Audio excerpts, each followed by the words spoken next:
అండి, ఇగో నేను ఇలా కొబ్బరి అన్నం చేసుకుంటున్నా చూడండి. సింపుల్ గా మనం ఉన్నంతలా చేసుకుందాము. సింపుల్ గా అన్నం, తెల్ల బియ్యం అన్నం ఇది. ఇగో స్టవ్ ముట్టించుకున్నా, కుండ పెట్టుకున్నా. ఇగో సాజీరా, చెక్క, 2 లవంగాలు, 2 ఇలాచీలు, ఇవి అనసక పువ్వు, ఇవి వేస్తున్నా. వేసుకోవాలి ఒక కట్ట, ఒక 2 బిర్యానీ ఆకులు, ఉల్లిగడ్డలు వేస్తాను. ఉల్లిగడ్డలు, ఉప్పు, ఇవి మంచిగా ఎర్రబడేదాకా గోలించుకోవాలి. ఈ గిలాసుతోని 2 గిలాసుల బియ్యం తీసుకున్నా, 4 గిలాసుల పాలు, కొబ్బరి పాలు. ఈ బియ్యం వేసుకోవాలి ఇంట్లో, ఈ పోసుల.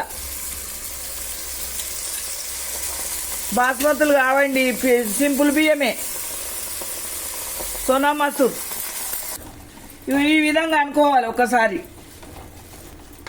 ఇరిగిపోకుండా అనుకోవాలి. ఇగో పాలు, కొబ్బరి పాలు, ఇగో ఈ గిలాసడు బియ్యం తీసుకున్నా కదా. ఇగో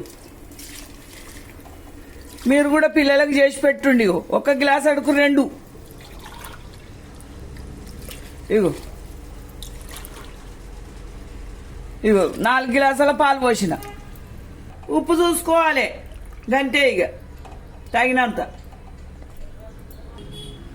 ఇక నీళ్ళకు బదులు కొబ్బరి పాలలో అన్నం మంచిగా ఉడుకుతుంది. పిల్లలకు పెట్టుండి, మంచిగా చేసి పెట్టుండి. ఆదివారం వస్తే పిల్లలకు చేసి పెట్టుండి. దమ్ముకేసిన, దమ్ముకు అవుతుంది. ఒక 5 నిమిషాలు అయితే దమ్ముకు అయిపోతుంది. ఇది కొబ్బరి అన్నము రెడీ అయింది.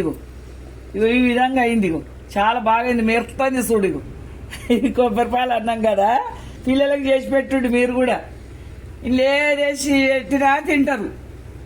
సింపుల్గా అమ్మ, ఇవి బాస్మతి బియ్యం కావు, సింపుల్గా.